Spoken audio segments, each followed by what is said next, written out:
प्यारे सज्जनों, धन धन सतगुरु तेरा ही आसरा। आज हम एक ऐसे अच्छे विषय पर बात करते हैं जो हर परमार्थी जीव, सत्संगी जीव को जानना बहुत जरूरी है। कानूनी वसीयत और रूहानी हुक्म, इनमें क्या फर्क है? जब एक रूहानी कमाई वाला साधु संत एक झोंपड़ी से अपनी रूहानी पढ़ाई शुरू करवाता है, तब उसके पास बहुत थोड़े से लोग होते हैं, परंतु धीरे धीरे जीवों का आंकड़ा बढ़ने लगता है। तब उनके ठहरने, बैठने, खाने पीने हेतु अधिक जरूरत के अनुसार जगह, मकानात आदि बनवाने पड़ते हैं। वह कुटिया वाला आश्रम, धाम, डेरा आखिर विशाल रूप ले लेता है। आश्रम के गद्दी नशीन संत महात्मा के हाजिर बॉडी रहते सब ठीक ठाक चलता है, परंतु उनके वृद्ध होने, उनकी मृत्यु होने पर वहां पर गद्दी के लिए, संपत्ति के लिए झगड़े फसाद चालू हो जाते हैं। पुलिस पहरा हो जाता है, अदालती फरमान चालू हो जाते हैं, क्योंकि काल और दयाल का झगड़ा हमेशा चलता ही रहा है। काल अपना खेल करता है और वहां पे दयाल के लोगों के साथ साथ अच्छे वाले प्रेमियों के अंदर काल समा जाता है। कुछ शरारती तत्व काल रूप में आश्रम की संपत्ति या तो फकीर के रहते हुए दबाव बनाकर वसीयत गद्दी को कानूनी रूप से अपने नाम करवा लेते हैं, या फिर मृत्यु के बाद काल का गिरोह द्वारा अपने प्रभावी बल से, क्योंकि काल के इस देश में हम त्रिलोकी में रहते हैं, ये काल का देश है, यहां काल का प्रभाव ही चलता है। दयाल के भेजे हुए साधु संत महात्मा तो बिना किसी करिश्मा, बिना किसी करामात दिखाए धीरे से जीवों को चेताने के लिए आते हैं और अपना काम करके चले जाते हैं। तो उस काल के प्रभावी बल से अपने कब्जे में कर लेते हैं। आश्रम डेरे के पुराने संत महात्मा के चेताए जीव ये सब देखकर आश्चर्यचकित, हैरान होकर बड़े दुखी होते हैं कि आखिर ये क्या हो गया। परंतु सज्जनों, ये काल का देश है, यहां ये सब होना ही है।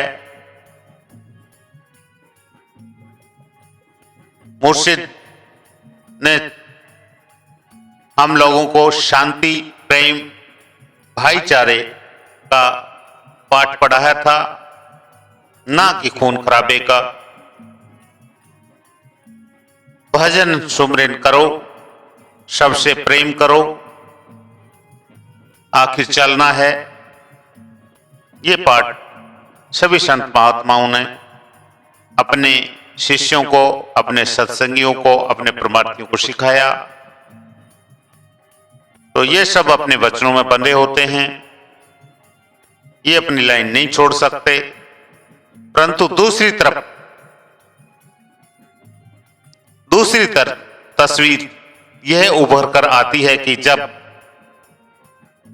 संत महात्मा हाजिर बॉडी में साध संगत के सामने वसीयत व गद्दी का उत्तराधिकारी किसी योग्य व्यक्ति को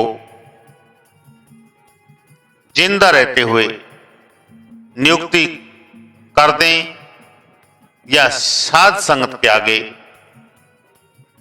हिसारों में किसी परमार्थी साधु का नाम संगत को बता दें तो यह अधिक समस्या नहीं आती। जब जब भी संत महात्माओं ने अपनी देह त्यागी है, जब भी ज्योति ज्योत समाये हैं, तो ये लड़ाई झगड़ा और गद्दी हथियाने का धंधा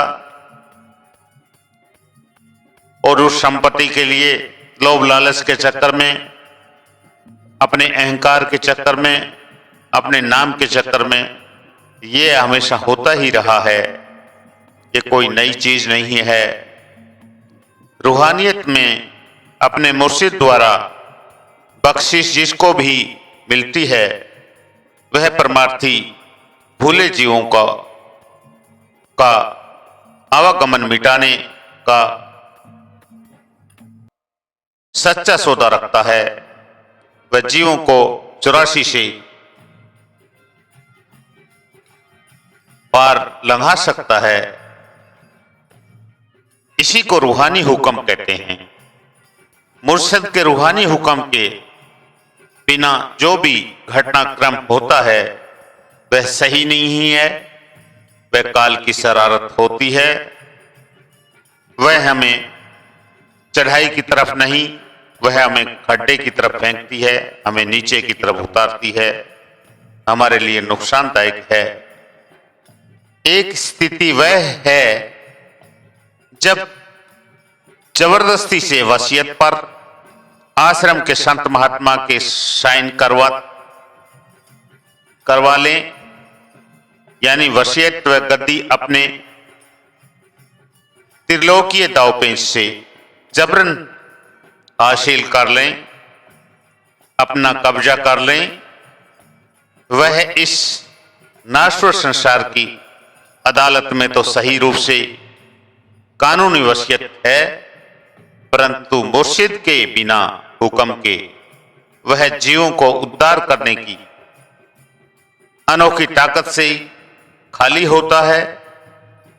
वह वेशधारी है, वह बनावटी है, वह नकली है, वह विशाल काय आश्रम का मालिक तो हो सकता है, ना समझ दुनिया की वाह भी ले सकता है,